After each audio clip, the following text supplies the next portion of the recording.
ICC international criminal court இவங்க இஸ்ரேலோட prime minister Benjamin நெத்தன்யாவுக்கும் இஸ்ரேலோட டிஃபென்ஸ் மினிஸ்டர் கேலண்ட்டுக்கும் ஒரு அரெஸ்ட் வாரண்ட்டை கூடிய சீக்கிரத்தில் பிறப்பிக்கிறதுக்கான வாய்ப்புன்றது இப்போ கிட்டத்தட்ட உறுதியாயிடுச்சு. ஐசிசியோட ப்ராசிக்யூட்டர் நேற்று ஐசிசிக்கு ஒரு விஷயத்தை பரிந்துரை பண்ணியிருக்காரு.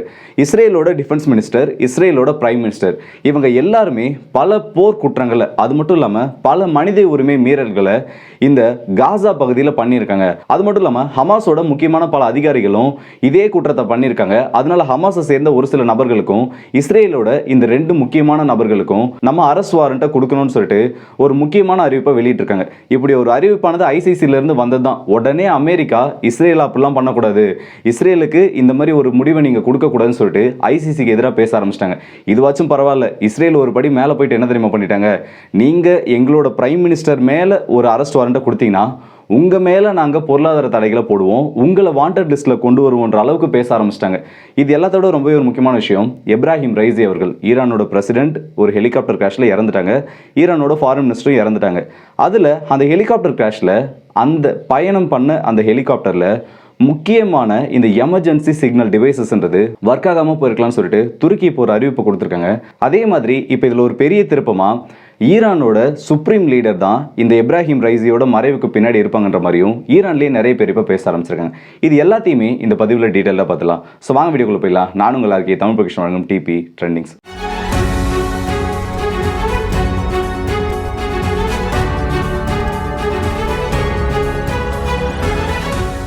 முதல் விஷயமா, இந்த காசா பகுதியில் ஒரு ஃப்ளோட்டிங் பியரை அமெரிக்காவும் அதோட நட்பு நாடுகளும் சேர்ந்து ஒரு 300 பில்லியன் மதிப்பீட்டில் ஒரு சில நாட்களுக்கு முன்னாடி கட்டினாங்க. அப்படி கட்டப்பட்ட இந்த ஃப்ளோட்டிங் பியர் மூலமா 569 மெட்ரிக் டன் அளவிலான காசாவுக்கு தேவையான உதவி பொருட்கள் இப்போ காசாக்குள்ள போயிருக்கு. அமெரிக்காவை பொறுத்த வரைக்கும் இது எல்லாத்தையுமே அங்க இருக்க ஐநா சபையோட அமைப்பு கிட்ட ஒப்படைச்சிட்டாங்க. ஆனா ஐநா சபையில இருந்து இந்த உதவிகளானது ப்ராப்பரா மக்களை போய் சேராம போயிருக்கு. கரெக்டா சொல்லணும், இந்த போன உதவிகள்ல 30% பொருட்கள் வரைக்கும் கொள்ளையடிக்கப்பட்டிருக்கு. 10 ட்ரக்ல இருந்த பொருட்கள் கடந்த 2 நாட்கள்ல மட்டும் காசாக்குள்ளேயே திருடப்பட்டிருக்கு.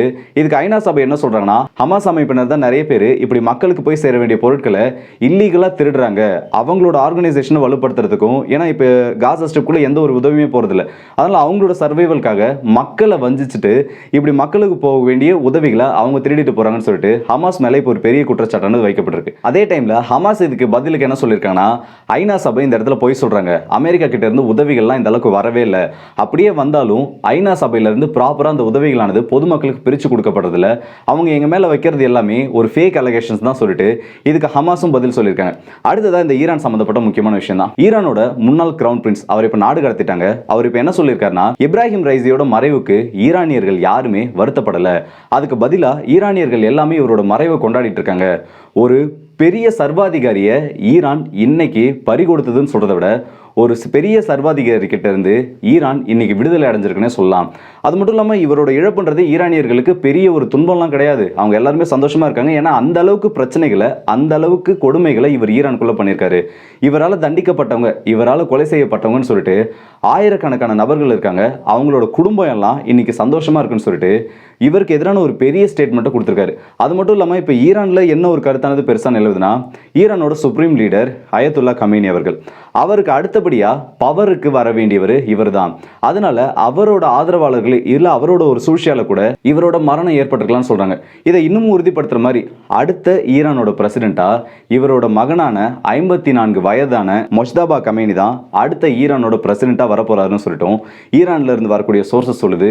இது எல்லாத்தையுமே ஒன்னோட ஒன்று கனெக்ட் பண்ணி ஈரான்ல இந்த கமேனிக்கு எதிராக இருக்கவங்க இது ஒரு பெரிய விஷயமா இப்போ மாத்திட்டு இருக்காங்க.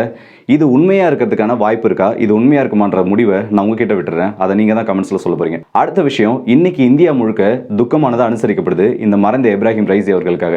இதனால அனைத்து அரசு அலுவலகங்கள் மற்றும் எந்த இடத்துல தேசிய கொடி பறக்குமோ அது எல்லாமே அரைக்கம்பத்தில் பறக்க விடப்படும் சொல்லிட்டு நம்மளோட இந்தியா அறிவிச்சிருக்காங்க.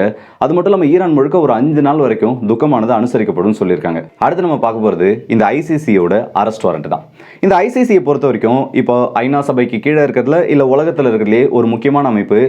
போர்க்குற்றங்கள் எங்கேயாச்சும் நடக்குதா, இல்லை யாராச்சும் அவங்க அதிகாரத்தை மக்கள் மேலே துஷ்பிரயோகம் பண்ணுறாங்களா, அதாவது ஒரு போர் சூழலில் மக்களுக்கு எதிரான செயல்களில் ஈடுபடுறாங்களான்னு சொல்கிறதுல ஒரு முக்கியமான பங்கானது இந்த ஐசிசிக்கு இருக்குது. இந்த ஐசிசியில் இந்த இஸ்ரேலுக்கு எதிரான ஒரு வழக்கு இருக்குது. அந்த வழக்கில் இப்போ ஐசிசியோட ப்ராசிக்யூட்டர் என்ன சொல்லியிருக்காருன்னா, பெஞ்சமின் நெத்தன்யாகு, அதாவது இஸ்ரேலோட பிரைம் மினிஸ்டர், இஸ்ரேலோட டிஃபென்ஸ் மினிஸ்டர் காலண்ட் இவர்கள் 2 பேருமே அதிகமான போர்க்குற்றங்களை, அதிகமான மனித உரிமை மீறல்களை இந்த காசாவில் பண்ணியிருக்காங்க. அதனால இவங்க 2 பேருக்கும் ஒரு அரெஸ்ட் வாரண்ட் கொடுக்கணும்னு சொல்லிட்டு அஃபிஷியலா ஐசிசிக்கு ஒரு ரெக்வஸ்ட்டை வைக்கிறாரு.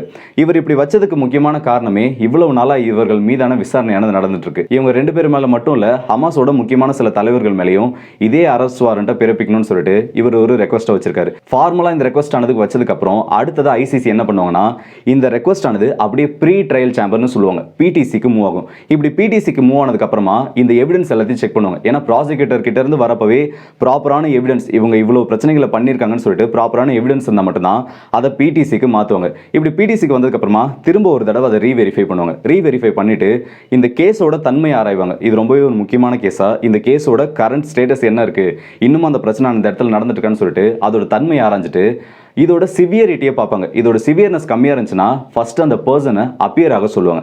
அப்படி அப்பியர் ஆகிறப்போ அவர் மேலே இருக்க கேஸை திரும்ப அஃபிஷியலாக விசாரிப்பாங்க. அப்படி விசாரித்து அது உறுதிப்படுத்தப்பட்டுச்சுன்னா அரெஸ்ட் வாரண்ட்டை பிறப்பிப்பாங்க.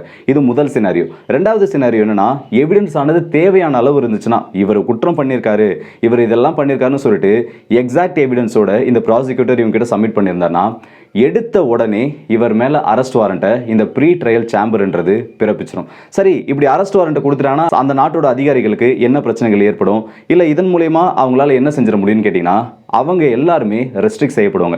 நிறைய நாடுகளுக்கு பயணிக்க முடியாது. அந்த குற்றம் சாட்டப்பட்ட அதிகாரிகள் மேலே இருக்க அந்த சொத்துக்கள்னு சொல்லிட்டு நிறைய இது சீஸ் பண்ணுறதுக்கான சான்சஸ் இருக்குது. இன்னும் தெளிவாக சொல்லணும்னா அவங்க இருப்பாங்க, ஆனால் இருந்தாலும் அவங்களால பெருசாக இதுக்கப்புறம் எதுவும் பண்ண முடியாது. அவங்களுக்கான ஆர்ம்ஸ் எக்ஸ்போ பல நாடுகளால் பெருசாக பண்ண முடியாது. அதாவது ஐசிசியோட அந்த கட்டுப்பாடுகளுக்கு கீழே இருக்க நாடுகளால். அது மட்டும் இல்லாமல் அவங்க நாட்டால் இப்போ எந்த நாட்டுக்கு பிரச்சனை இருக்கோ அந்த நாட்டு மேலே அதிகமான தாக்குதல் நடத்த முடியாதுன்னு சொல்லிட்டு எக்கச்சக்க ரெஸ்ட்ரிக்ஷன்ஸ் ஆனது இந்த ஐசிசியோட அரெஸ்ட் வாரண்ட் வந்தால் இவங்க மேலே ஏற்பட்டுரும். ஆனால் இப்போ இதுக்கு இஸ்ரேல் என்ன தெரியுமா சொல்லியிருக்காங்க, இஸ்ரேலோட ஃபினான்ஸ் மினிஸ்டர் இன்னைக்கு ஒரு வார்த்தையை சொல்லியிருக்காரு. அது எப்படி நீங்கள் எங்களோட பிரைம் மினிஸ்டர், எங்களோட டிஃபென்ஸ் மினிஸ்டர் மேலே இப்படி ஒரு அரெஸ்ட் வாரண்ட்டை கொடுப்பீங்க, உங்களால் அந்த அரெஸ்ட் வாரண்ட்டை கொடுத்துட முடியுமா, எப்படி எங்களை ஹமாஸ் கூட கம்பேர் பண்ணுவீங்கன்னு சொல்லிட்டு ஐசிசி மேலே அவ்வளோ வன்மத்தை இவர் காட்டியிருக்காரு. இவர் சொன்னதை நான் ஏன் வன்மத்தை காட்டுறாருன்னு சொன்னது அடுத்து நான் சொல்ல போகிற விஷயத்தை கேட்டால் நீங்களே சரின்னு புரிஞ்சுப்பீங்க. இவர் இன்னொரு விஷயத்தை என்ன சொல்லியிருக்காருன்னா, எங்களோட நட்பு நாடுகள் எங்கள் கூட இருக்காங்க, ஐசிசி என்ன ஒரு அரெஸ்ட் வாரண்ட்டை கொடுக்குறது, நாங்கள் பண்ணுறது எல்லாமே சரிதான், நாங்கள் பண்ணுறது சரியான விஷயம்தான், எங்களை தடுக்கிறதுக்கு யாருக்கும் எந்த ஒரு உரிமையும் கிடையாது, எங்களோட நட்பு நாடுகள் மூலமா இந்த ஐசிசி மேலேயே நாங்கள் சாங்ஷன்ஸை போடுவோம், இந்த ஐசிசியோட அரெஸ்ட் வாரண்ட்டை ஒன்றும் இல்லாமல் நாங்கள் செய்வோம்னு சொல்லிட்டு ஐசிசிக்கே ஒரு எச்சரிக்கையை கொடுத்துருக்காரு. அரெஸ்ட் வாரண்ட் கொடுக்குற ஐசிசிக்கே இந்த மினிஸ்டர் அவர்கள் ஒரு பெரிய வார்னிங்கை கொடுத்துருக்காரு. இவராவது பரவாயில்ல, நெத்தன்யாகு என்ன சொல்லியிருக்காருன்னா, நாங்கள் எந்த ஒரு தப்பும் செய்யலை, நாங்கள் செஞ்சிருக்கிறது எல்லாமே இஸ்ரேலோட பாதுகாப்புக்காக நாங்கள் இவ்வளோ விஷயங்கள் செஞ்சுருக்கோம், அதனால் உங்களோட அரெஸ்ட் வாரண்ட் எங்களை எதுவுமே பண்ண முடியாதுன்னு சொல்லிட்டு இவர் ஒரு பக்கம் பேசிட்டு இருக்காரு. இதுவாவது பரவாயில்லைங்க, அமெரிக்காவோட ஆந்தனி பிளிங்கன் அவர்கள்லாம் என்ன சொல்லியிருக்காருன்னா, இது ரொம்பவே ஒரு ஃபால்ஸான தகவலாக இருக்குது, ஐசிசியை பொறுத்த வரைக்கும் ஐசிசியில் சப்மிட் பண்ண எவிடன்ஸ் மேலே எங்களுக்கு எந்த ஒரு நம்பிக்கையும் இல்லை, எப்படி ஹமாஸையும் இஸ்ரேலையும் நீங்கள் கம்பேர் பண்ணுவீங்கன்னு சொல்லிட்டு இவர் ஒரு பக்கம் பேசிட்டு இருக்காரு. ஆனால் இதே அமெரிக்கா புதின் அவர்கள் மேலே, ரஷ்யாவோட பிரசிடென்ட் விளாடிமிர் புதின் அவர்கள் மேலே ஒரு அரெஸ்ட் வாரண்ட் போட்டப்ப இந்த ஐசிசியவே எப்படியெல்லாம் பேசுனாங்க தெரியுமா? இதே வாய் அப்படியே ஐசிசி அரெஸ்ட் வாரண்ட் புதின் மேலே போட்டப்போ ஐசிசி தான் இருக்கிறதுலே ஒரு சிறந்த அமைப்பு, ஐசிசியோட இந்த அரெஸ்ட் வாரண்ட் கொடுத்துட்டா புதினால ஒன்றுமே பண்ண முடியாது, ஐசிசி ஒரு சீஃப் ஜஸ்டிஸ் அது இதுன்னு சொல்லிட்டு நிறைய விஷயங்களை பேசினாங்க. அது வேற வாய், இது நாரவாய். ஒரு சின்ன கம்பேரிசன் பண்ணி பார்ப்போமே. ரஷ்யா இது வரைக்கும் உக்ரைனில் என்ன பண்ணியிருக்காங்க, இஸ்ரேல் காசாவில் இது வரைக்கும் என்ன பண்ணியிருக்காங்க, அதுக்கு இந்த அமெரிக்காவோட பதில் என்னன்னு சொல்லிட்டு 2022 இந்த ரஷ்யா உக்ரைன் போரானது ஆரம்பிக்குது. அப்போதுலேருந்து பிப்ரவரி 2024 வரைக்கும் எத்தனை மக்கள் அதிகபட்சமாக இந்த உக்ரைனில் உயிரிழந்திருப்பாங்கன்னு நினைக்கிறீங்க? நீங்கள் நினைப்பீங்க 1 லட்சம் 2 லட்சம் சொல்லிட்டு. ஆனால் அஃபிஷியலாக வெஸ்டர்ன் மீடியாஸோட கணக்குப்படி 10,000 11,000 பொதுமக்கள் தான் இன்னைய வரைக்கும் ரஷ்யாவோட இந்த உக்ரைன் போரில் உயிரிழந்திருக்காங்க. ஆனால் அதே பக்கம் இந்த இஸ்ரேலோட காசா வாரில் அக்டோபர் 7ஆம் தேதியிலேருந்து இந்த ஒரு 6-7 மாதத்தில் எத்தனை நபர்கள் உயிரிழந்திருக்காங்க தெரியுமா? அஃபிஷியலாக அல் ஜசீரா அது மட்டும் இல்லாமல் யுனைடெட் நேஷன்ஸோட கணக்குப்படி 35,000 நபர்களுக்கு மேலே இந்த ஒரு 7 மாதம் டைம் பீரியடில் உயிரிழந்திருக்காங்க. இது எந்த அளவுக்கு அதிகம்ன்றது இந்த நம்பர்ஸை கேட்குறப்போ உங்களுக்கு தெரியும்.